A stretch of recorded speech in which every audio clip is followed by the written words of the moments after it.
Alrighty, welcome everyone to day 8 of Advanced Code. For those who don't know, I'm streaming this live on Twitch right now, twitch.tv/turkeydev. Feel free to check me out. I'll stream every Monday, Wednesday, and then the weekends occasionally, but right now we are currently live.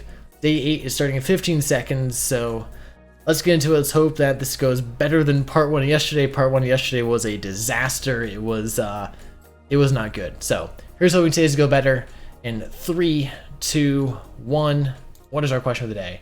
Your flight to the major airline hub reaches cruising altitude without incident. While you're considering checking the in-flight menu for one of those drinks that come with a little umbrella, you're interrupted by a kid sitting next to you. Their handheld game console won't turn on. They ask if you can take a look. You narrow the problem down to a strange infinite loop in the boot code. Okay. You're puzzled about the device. You should be able to fix it, but first you'll be able to run the code in isolation. The boot code is represented by a text file with one instruction per line of text. Oh, another great. Each instruction consists of operation and an argument. Okay. AC increases or decreases the single global value. Increasing it by 7. Fine. Jump jumps to the new instruction relative to itself. No operation is nothing. The instruction immediately below the next executed. So for example, okay. First the no op does nothing, then the accumulator increases from 0 to 1. And then jump forces next instruction to ACC plus 1. This is an infinite loop with this sequence. The program will run forever. This is an infinite loop with this sequence of jumps. The program will run forever. The moment the program tries to run any instruction a second time, you know it will never terminate. Okay. Immediately before the program would run the last instruction a second time, the value of the accumulator is 5. Run your copy of the boot code immediately before any instruction is executed a second time. What is the accumulator? Okay. We get to write a parser for another program. Great. Okay. So what we need to do, so day 8, so first things first, we have a int. This is going to be our global ACC. It's going to be defaulting to 0. So we have our input. Obviously, we're not going to parse this line by line because our input, we're just going to go as is. So what we're going to do is we're going to have a public, actually this is going to be up here, private that, but we're going to start at 0. So what we're going to need to do is we're going to need to grab the input at 0, so string op equals input get 0. We're also going to need a PC or program counter, which PC was starting at 0 here. So input get PC, and so now we have an operator. Now we need to do something with this operator. So we can just go ahead and split on spaces. So we can just do op.split on space, and this is going to be a string op and args. Okay. Oops, give me that. So here's operation args. Now we can just do a switch statement on op and args. Oops, op and args 0, because this is going to be our operator. So our first case is that our operator is going to be a no op. Our other case, it is ACC and jump. So case is ACC, and then case is a jump. Okay. So based upon these 4 things, no op is going to do nothing. So we're going to break. We're not going to break right away, but no op is all we're going to do is just go PC plus. That's it. ACC is going to need to do PCC still plus, but we're also going to have to do global arc plus equals integer parseInt ops and args 1. Okay, and then jump, all jump is going to do is the same thing, but it said PC is going to be plus equal to that. So now we should have a very simple interpreter. Okay, so now the only thing that's left is this should run, but it should probably run forever. So what we're going to do is we're just going to do a while loop here. So for now, we're going to do a while true. I was going to output just to make sure that this is in fact running and doesn't error. Of course, it's going to infinite loop, but that's fine. System out print line, and we're going to output our GCC or global ACC. Actually, let's do program counter first. So PC, that. So if we run this, we should get an infinite loop. We're having an error down here because I had started doing a method. I don't need it. Okay. Run this. Good, running infinite loop. Okay, so now we need to figure out where infinite loop is. Easiest way to do this is to just have a list of integers, and this is going to be visited PC. So it's going to be our visited program counter locations, new array list. And all we're going to do here is every time we visit the PC, we are going to log it. So we're going to visit PCs. Oh, sorry. At the beginning of this, we're going to visit PCs, add our PC. And then at the very end, we're going to do a check if visited PCs contains our new program counter. What we're going to do is we're going to have a Boolean run up here, false, while run, and we're going to set the run to false, and we are going to then break out of here, out of this loop, and what we're going to do is we're going to do output our part one, and then we're going to output, what does it want? It wants just our accumulator, so global ACC. I added this little lap functionality, don't worry about it. Lap isn't relevant for right now. Should run, and we get 0. What? How do we get 0? What's our PC? It's at 0. What? PC should have incremented.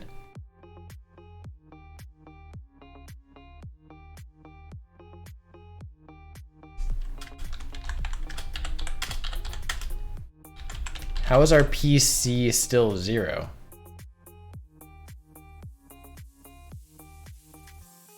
Oh, because run is false. I'm dumb. There we go. We're gonna get this as our number. Oh my goodness, it's so bad. Hey, we got a chat. It'd be helpful if we actually ran our loop, you know, just saying. So there's part one, go back, okay. Ignoring that. All right, part two. After some careful analysis, you believe that exactly one instruction is corrupted. Somewhere in the program, either a jump is supposed to be a no-op or a no-op is supposed to be a jump. Okay, the program is supposed to be terminated by attempting to execute an instruction immediately after the last instruction in the file. By changing exactly one jump or no-op, you can repair the boot code to make it terminate correctly. For example, consider the same program above. If you change the first instruction for no-op to jump +1, it would create a single line instruction for loop. However, if you change the second to last instruction from jump -4 to no-op -4, the program terminates and the instructions.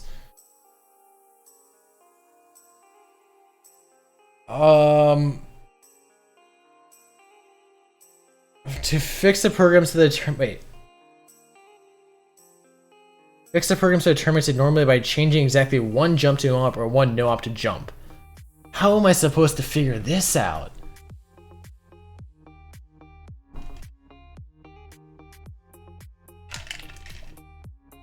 Okay, so we can just brute force this. I have no idea if there's a better way, but we're going to literally brute force this. So we are going to break this all into a run method. So public void run program. It's going to do this. Good. We need to give it our inputs. And all we're going to get back is a results. So private static class results. All this is going to have a Boolean infinite, and it's going to have a int ACC. Okay, and we get down to here. So this is going to return a result. This is going to return So the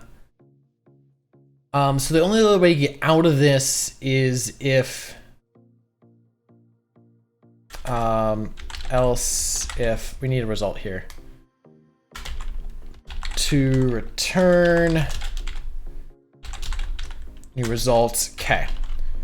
So to return is going to be here. In this case, we have to return infinite equals true and to return ACC equals global ACC.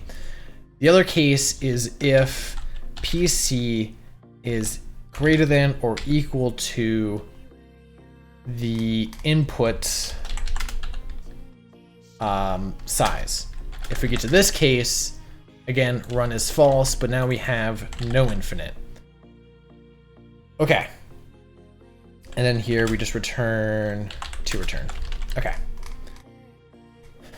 So what we can do here is for part one, we can just call run program, give it the input. Now the next thing we need to do is after we do part one, now we need to go through all of the input and programmatically adjust one. So we're gonna do int boolean run true while run or while run while run or wait while run and inputs we need int index equals 0 while run and our index is less than input dot input size. Okay, so we're gonna go through each single one and we're going to simply switch one over. So we're gonna have to do string old is gonna be that. So we're gonna have to start this by doing this as a do while. We're gonna have to flip this around. Do while just because we want to operate this first. So we're gonna have to first check if we do need this.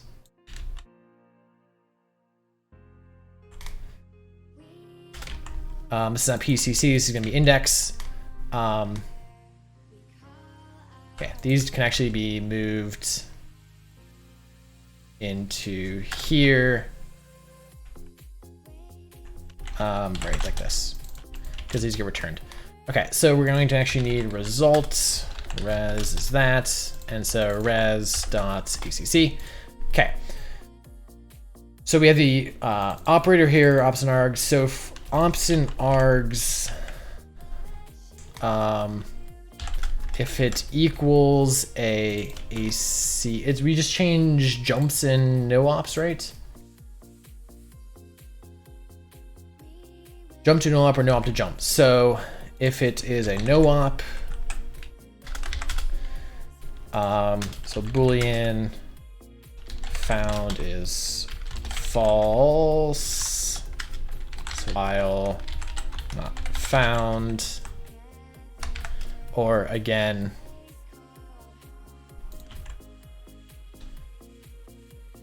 that.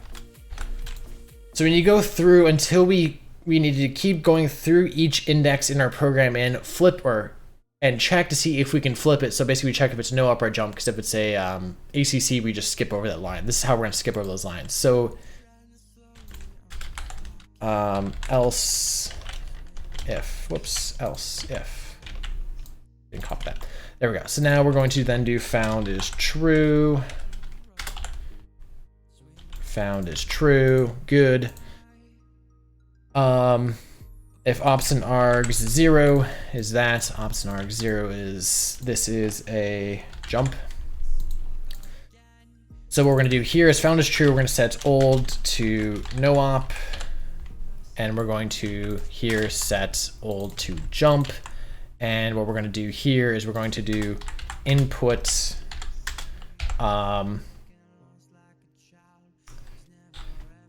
index input set index of index to be, in this case, jump. And then in this case, it's going to be no op. Old is gonna be needed a second, and every time we do this, we're gonna do index plus plus. Okay. And then what we're gonna do is we're gonna first do a check. So if index is not 0, we need to switch back index. We need to set we're at 0. Why is index plus plus here? If index is not equal 0, index -1, back to old. I think that's what this is. We'll see in a second. Go through all of this, brute force. Okay. So we have found, we have flipped it around. Now we need to execute. So we need to call results. We need to call run program, and we need to give it our input, which has been adjusted. We need to check here if res2 is not infinite. We need to call run, whoops. We need to set run to false. Otherwise we continue. Otherwise it is infinite, and we need to reset, so ignore this. It is infinite, then we need to reset this back to old and continue on. I think this is what it wants, and then what's it asking for our part 2? The value of the accumulator after the program terminates. So then we're going to need this out here. Because then when we finish, we need to do a part 2 is going to be res2 ACC. Okay. YOLO? I don't know. Let's just see what we get. Or index out of bounds exception. Opposite args 1 is rated. What? Oh, we need to. Oh, wait. Old isn't. I messed up how old is. Old is actually going to be inputs get index. My bad. That's wrong.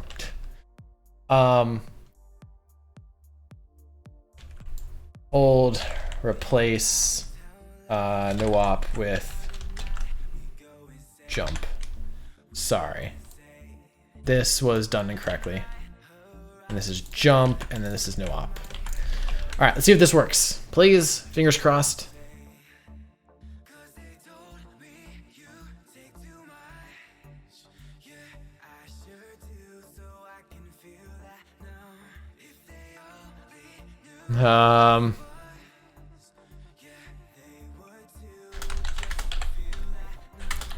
Print line, index. What's my index?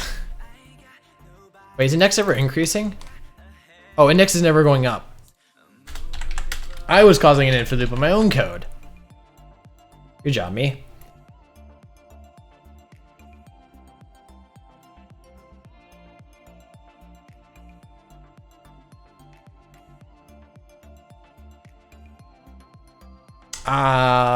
Index doesn't go in there.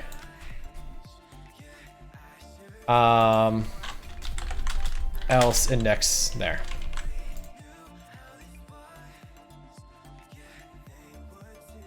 I should have left this. Oh.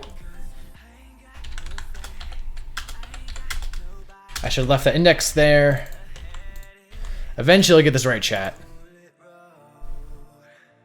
There we go. 833. Please tell me I'm right. Please, please. We did it, chat. We did it. What was our leaderboard for this? Slow. That was an improvement, though. Part 2 was a bit slow. All right. Part 1 was good. Part 2 could have been better, The brute forcing was okay, I just wasn't the best at it. So what's our time here? 4 milliseconds, 40 milliseconds. I gotta love brute forcing. Okay. Alright, so there we go. So there is day 8. So let's go over and let me explain how my code works and better explain it for you guys to understand. So for part 1, we are given a program. Essentially, we need to parse that program and run it and figure out where the infinite loop occurs. We know an infinite loop is occurring because we hit a place in code where we have already run. That means that we have looped, and in this case, you cannot loop without infinite looping. There's no like branching. So we've hit an infinite loop. So the first thing to do is to parse out our program, which is held in this run program method. We simply define our global ACC, which is that ACC that the program or the question needs for you to return. Basically, it's just your global variable. There's only one variable in this program, and that's this. We also need what's called a program counter. This is how you know where you are in the code that you're running. Program counter is basically showing you what you're executing. So what we do is we have our list of input. This is all the strings in here. So all of these lines are in this input list. We start the program counter at 0. So that means that we're reading in the first line. We read that in, we parse it, get the first part, which is our operator, and then the second part, which is our argument. So depending upon what we're doing, a no op just increases our program counter. So this one, we just step the next line, we do nothing else. ACC increments our global counter, our global ACC by 44, and then goes the next line. Same thing here, 15, go next line. Jump then says increase our program counter by this amount. So in this case, we increase our program counter by 473, skipping all of this stuff and then executing whatever line we happen to end up on. So again, very basic and easy way to implement this programming language. And so all we do is that we parse the instruction, we run it, and then we check to see if we've already visited this program counter. So when we start our loop, we initially just straight up add our program counter to the list. We say, okay, we've added this location, we've added it to our list, we have reached here. After we've increased our program counter to whatever we end up at, we then check our visited program counter list and say, have we been to this location in code? If we have, we've hit our infinite loop. We simply then return that we've hit an infinite loop and then what our global accumulator is at. If we haven't visited that place, we haven't visited that place, we just continue the loop on over. The second part is for the next part. And then that is part 1. We just return that, and there's our ACC, and we output that.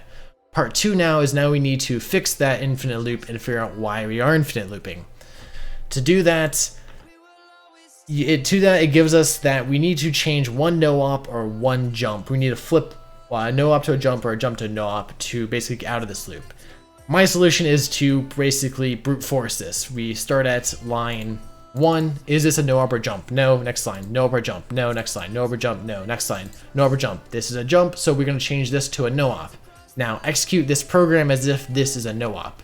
If the program infinite loops, we know this was incorrect, so we switch this back to a jump, and we go to next line, and we get here, no-op, change this to a jump, execute this program, does this infinite loop? Yes, all right, put this back to no-op and continue on. And then let's say this one is incorrect, so we change this to a no-op. We execute this program, and now our program counter gets to the very bottom, and actually gets to, in this case, a jump +1, which executes and jumps us outside of our program. Our code sees that and sees our program counters outside the program, which now means that we have finished execution. In which case, we know that we no longer have an infinite loop. We're done executing. We then return that we have finished. We don't have an infinite loop, and we simply output our ACC or our accumulator and output that, and there we go. That we now know that our program works. That was our ACC, and we're done. So hopefully that made sense. I always enjoy I enjoy making interpreters very simple like this. It's fun. I think it's pretty fun. So at any rate, that's today's problem. I think it did pretty well. Hope you guys enjoyed. I'll see you guys all tomorrow for day 9. Peace out.